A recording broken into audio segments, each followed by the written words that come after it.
Oi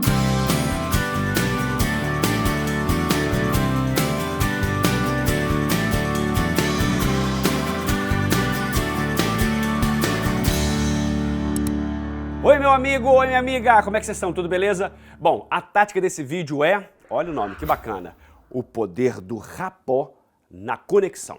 Antes de mais nada, rapport é um conceito estudado por vários campos da ciência. Ó, entra aí, psicologia estuda rapport, psiquiatria, administração e por aí vai. E que raio é isso? Bom, eu vou te contar comentando algumas situações. Sabe aquela pessoa que você acabou de conhecer e no minuto seguinte você já chama de best friend forever, né? Amigos para sempre ou amigas para sempre? Sabe aquele cara, gente boa, que você marcou o churrasco na semana seguinte na sua casa?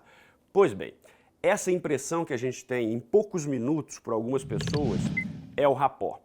Alguns dizem que rolou um clima, outros que bateu aquela química, ou então que aquele cara é gente do bem, é brother, do coração, enfim, minha alma gêmea. Não importa a tradução, a sensação do rapport será sempre a mesma, de confiança no outro. Por isso trataremos desse assunto na etapa de abertura, o iniciozinho da negociação. É aquele primeiro contato com o cliente, seja por telefone, seja presencialmente, enfim. Exatamente nesse momento precisa nascer uma relação de confiança para que você possa sugerir algumas coisas que farão o cliente comprar um imóvel. Antes da gente continuar, eu posso fazer um parênteses? É o seguinte, tem muita gente falando sobre isso e dizendo bobagem. Primeira coisa, rapport não é técnica de manipulação, não é hipnose, não serve para enganar e nem traz o seu amor em 7 dias ou o dinheiro de volta, tá ok? Traga o seu amor de volta. Para a dupla de pesquisadores Linda Tickle e o Robert Rosenthal, da Universidade Estadual do Michigan, basicamente rapport está sustentado em 3 pilares. Você vai guardar isso agora na tua cabeça. 1. Conexão entre você e o outro. Os pesquisadores dizem o seguinte sobre isso aqui, ó. Eles afirmam que podemos perceber o início dessa interação quando existe um forte interesse naquilo que o outro está fazendo ou falando. Ah, mas se alguém está enchendo o outro de porrada, eu também presto atenção. Isso é rapport? Não. Por isso é que existe o segundo pilar. Anota aí, interação positiva. Ou seja, você fica ligado na outra pessoa, mas com uma sensação de amizade, de carinho, tá ok?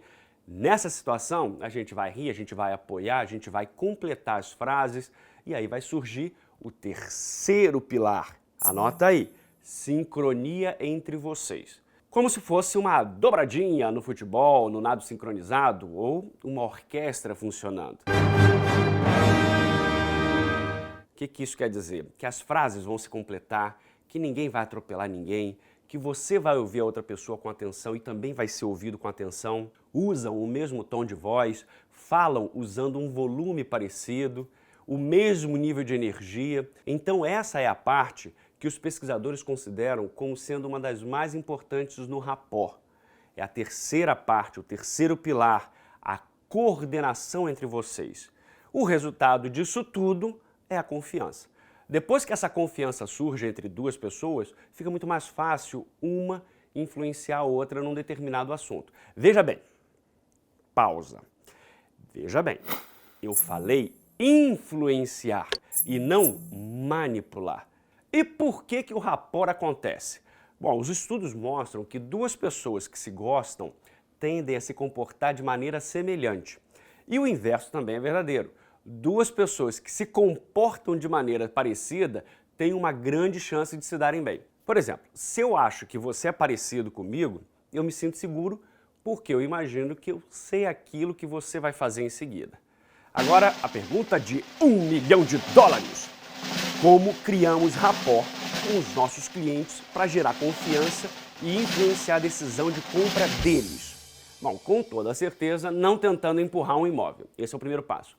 Muitas vezes estamos apenas esperando o cliente terminar de falar para chuchar a informação nele, né? A pessoa falou, eu sou solteira. Aí você já está pensando, que ótimo, eu tenho uma unidade perfeita para você. É pequena, ela é prática, ela tem piscina para receber amigas, vai ser maravilhoso, etc.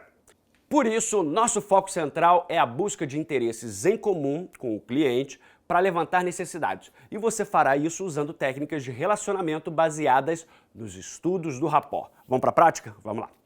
Uma das táticas é o espelhamento. E tem muita coisa legal e muita besteira sendo feita sobre isso. Em resumo, você adapta o seu comportamento ao do cliente, criando algumas semelhanças. Veja bem, adaptar não é imitar. Exercício número 1, confirmando informações. Comece ouvindo o que a pessoa diz e depois de alguma informação ou fato que essa pessoa destaque, repita o que ela disse de maneira resumida e insira perguntas. Isso prova que você está conectado e você está no assunto. Por exemplo, ela relata uma viagem para Lima, no Peru.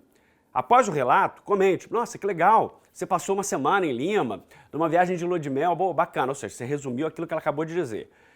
E aí você completa: pô, dizem que o ceviche de lá é fantástico, você experimentou? Sacou?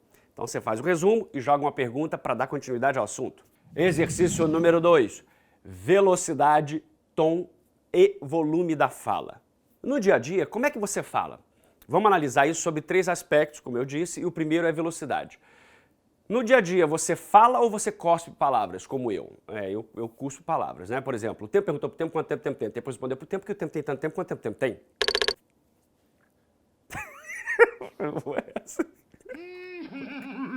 Gostar, pode rir, pode ficar à vontade. Se vocês gostarem, pode rir, tá? Tom da voz. O tom da voz. Se você é menina, a sua voz é mais aguda, igual a soprano. Ou ela é mais grave, parecida com uma contralto. Dona dos meus olhos é você. E para os meninos seria um tenor ou um baixo profundo. Analisa como é que é a sua voz normalmente. E na perspectiva do volume, quando você pede uma picanha, a churrascaria inteira fica sabendo ou apenas o garçom? É disso que nós estamos tratando quando falamos de volume. Agora, analise a fala dos outros. Como é que é o tom, como é que é a velocidade e o volume que essas pessoas próximas a você usam? Comece avaliando o seu superior. Não, mentira, brincadeira, faz isso não. Faz isso não, que isso dá demissão. Depois veja se consegue mudar esses 3 aspectos na sua fala. Por exemplo, velocidade. Mais rápido ou mais devagar com amigos e amigas. O tom, fale mais agudo ou mais grave. E no volume, fale um pouquinho mais alto, um pouquinho mais baixo em reuniões com a equipe. Finalmente, você vai procurar adaptar o seu jeito de falar ao modo como o cliente fala.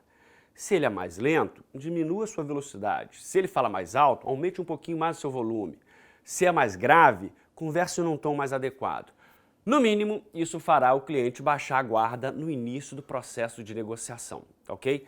Antes da gente continuar para o terceiro exercício, eu gostaria só de chamar a atenção para o seguinte: teste isso com pessoas amigas, com família, etc e tal. Não vá fazer isso na frente de uma venda para não correr aí algum problema, algum risco de o cliente interpretar mal a sua ação, tá bom?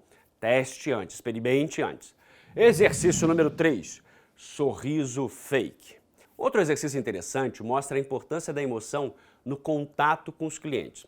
Além das tão comentadas fake news, pesquisadores como Brent Scott, da Universidade Estadual do Michigan, estão preocupados com os efeitos dos sorrisos fake no ambiente de trabalho. O sorrisinho amarelo, você já ouviu falar, né? Que sorrisinho. Tudo bem? Enfim, a pesquisa do Scott revelou que fingir um sorriso no trabalho é muito doloroso e também nocivo para as pessoas.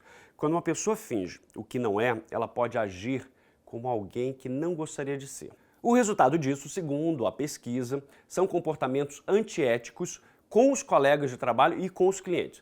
Então eu vou sugerir aqui uma técnica muito comum entre atores que precisam criar um estado emocional numa determinada cena, né?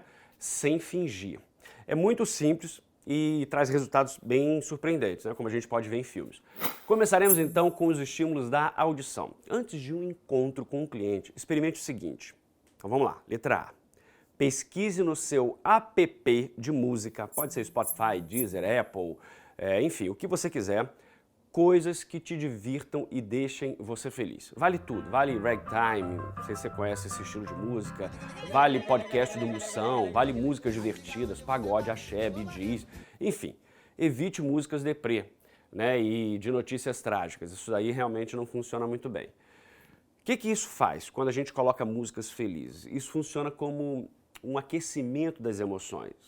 Faça isso pelo menos uma vez só e manda para o zap da gente o resultado, tá bom? O outro estímulo é o da visão. Então vamos lá, letra B. Letra A foi audição. Letra B, visão. Dedique um tempinho para vídeos que também te coloquem para cima, alto astral. O YouTube tá cheio dessas maravilhas. Vale clipe de música, vale vídeo cacetada, 10 coisas idiotas que adultos fazem, filmes do Charlie Chaplin, Gordo e o Magro, Mr. Bean. É claro que eu tô simplificando muito os exercícios para vocês, mas essas são técnicas baseadas inclusive na teoria de um grande estudioso que pesquisou atores, e ele mesmo foi também um grande ator, chamado Konstantin Stanislavski. Quem tiver curiosidade é só procurar aí, dar uma olhadinha, os livros são bem divertidos de ler, tá bom? E lembre-se que, antes de vender, precisamos entender para atender. Viu? Mudando aí a voz, o volume, o tom, enfim. No fim das contas, os melhores corretores não vendem, ajudam os clientes a comprar. Até a próxima, pessoal!